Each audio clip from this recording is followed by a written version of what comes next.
Hello everybody and welcome to Mad Scientist Club. Well, today I'm going to try to teach you a little bit about acids and bases. Basically that is determined by your hydrogen atom. I know this is probably more than you want to know, but you've got acids and you have bases. Acids, don't ever try any of this, please. But they would taste sour. They would react with some metals and give off hydrogen gas. And they will conduct electricity. Bases taste bitter, feel slippery, and dissolve fats and oils. So, but there are different types of acids, some that are harmful, some that are not. There's different types of bases, some that are harmful, some that are not. A cup of coffee without sugar and cream is bitter. It would be a base. Vinegar, which tastes sour, would be an acid. So, there's something you can use to check if something is an acid or a base. It is called the Litmus Test. And these are strips of litmus paper. You take a strip, you put it into a solution, and you can see whether or not it is an acid or a base, and it has a color code. What I'm going to do now is I'm going to take off 3 pieces of litmus paper.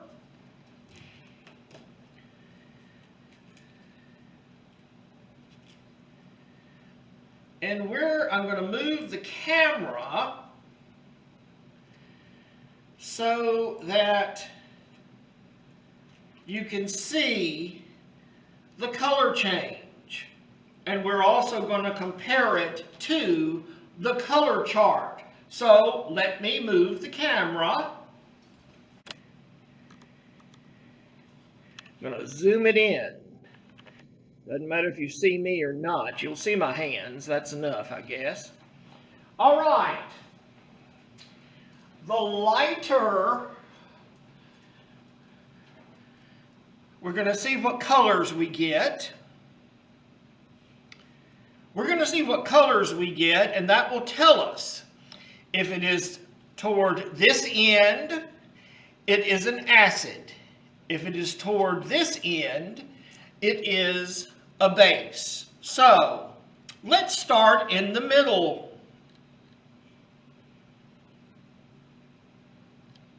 Interesting. Look at the color it turned. If we lay it here, we can see that it is not quite in the middle. It leans more toward being a base. I'm going to lay it right there. This, by the way, is baking soda dissolved in water. This is vinegar.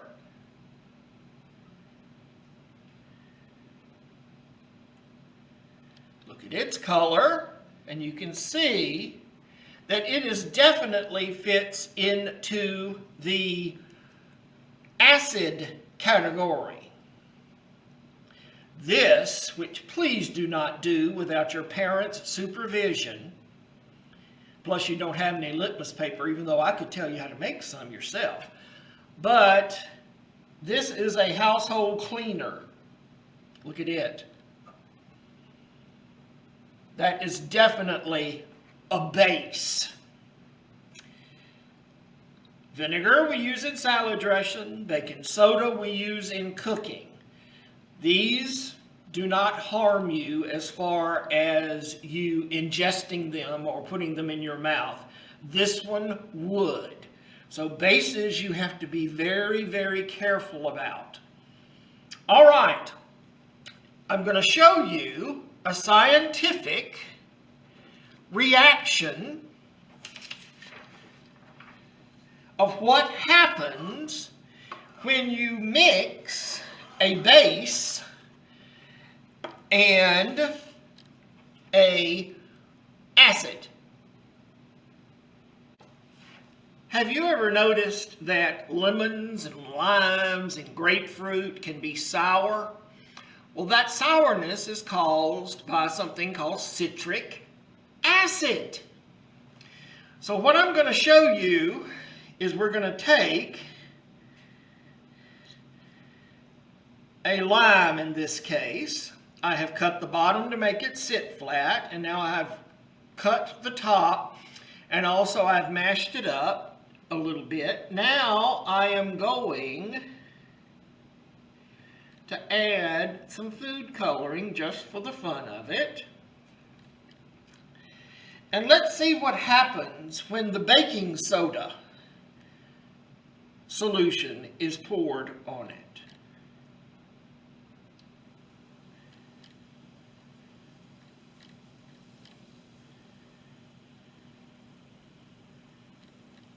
It's like a volcano. Can you see it bubbling?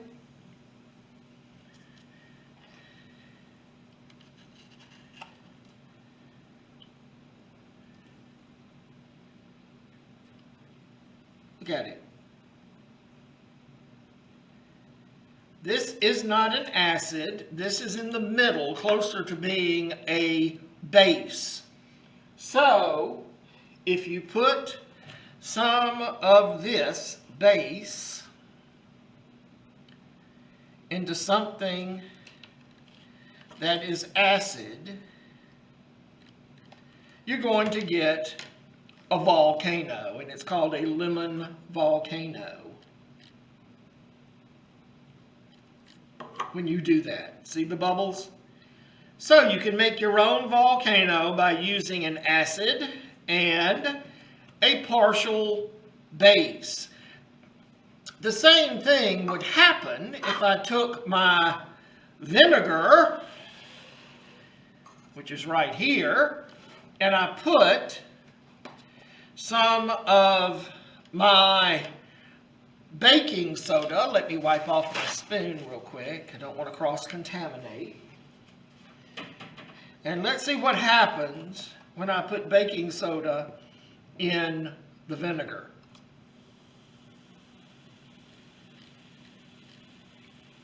Putting a base into an acid.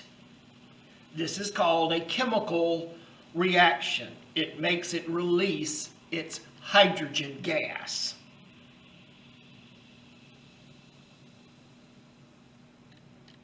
All right, I hope you have enjoyed Mad Scientist Club. And with your mom and dad's help, take a lemon or a lime and make your own volcano by using baking soda. You can also add a little extra vinegar to the lemon also. So, take care until next time. This is Mr. Butch.